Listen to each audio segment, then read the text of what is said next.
माजरा ये है कि हजरत बिक्र बिन अब्दुल्ला फरमाते हैं कि पिछली कौमों में एक बहुत सरकश गैर मुस्लिम और जालिम बादशाह था। वो अल्लाह पाक की नाफरमानी में हद से बड़ा हुआ था। एक मरतबा एक जंग में बादशाह को गिरफ्तार कर लिया गया। अब इतना जालिम था कि जिन्होंने गिरफ्तार किया था उन्होंने कहा अब इस जालिम बादशाह को तो तड़पा तड़पा के मारना है। तो तय ये पाया कि इसको ऐसा करो कि तांबे की एक देग में डालते हैं और उसको ऊंची जगह पर लटकाते हैं और नीचे आग जलाते हैं ताकि ये जल भून कर मर जाए। ऐसे ही किया गया, तांबे की देग बनाई गई, नीचे आग लगा दी गई। अब आहिस्ता आहिस्ता जो है वो देग गर्म हुई, बादशाह की हालत खराब, पूरी देग गर्म हो जाए तो जिस्म झुलसने लगा।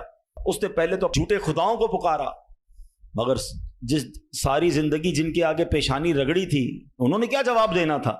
किसी ने कोई जवाब नहीं दिया, कोई मदद नहीं आई। अल्लाह अकबर। अब जब सब उम्मीदें टूट गई ना, सब उसको पता चल गया कि अब मेरा आखिरी वक्त आ गया, अब मैं गया, अब मैं मारा जाऊंगा। तो अब ये बादशाह जो था मुसलमान नहीं था, इसने मुसलमानों के रब यानी खुदावंदे कुद्दूस को पुकारना शुरू कर दिया।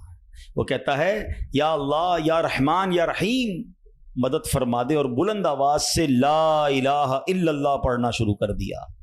अब बादशाह ने इस मुश्किल घड़ी में अल्लाह से तौबा भी की कि अल्लाह मुझे माफ कर दे और बस मुझे बचा ले, अब मैं तेरी इबादत करूंगा, अब तक जो किया मुझे माफ कर दे। बुलंद आवाज से ला इलाहा इल्लल्लाह। उस देग में बैठा हुआ है, नीचे आग लगी हुई है।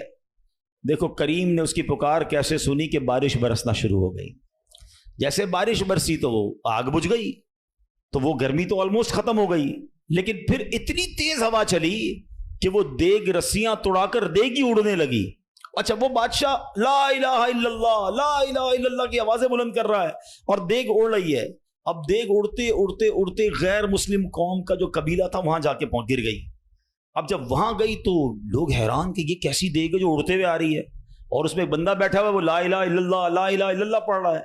तो जब वो गैर मुस्लिम करीब आए तो उस बादशाह ने बाहर निकलकर अपना वाकया सुनाया कि सुनो, मैं गैर मुस्लिम था, अपने अल्लाह के सिवा झूठे खुदाओं की पूजा करता था, मैंने कलमा पढ़ा, अल्लाह ने इस मुसीबत से निकाल दिया और मुझे यहां पहुंचा दिया। पूरा गांव कलमा पढ़कर मुसलमान हो गया। अल्लाह की जो ना कुदरत के नज़ारे हैं। अल्लाह ऐसे निकालता है बंदे को कि समझ भी नहीं आती। बात वही है कि दिल से उसे पुकारना है, मगर दिल से गिड़गिड़ा कर तवज्जो के साथ, फोकस के साथ। फिर देखो आपकी मुश्किलें कैसे टल जाती हैं।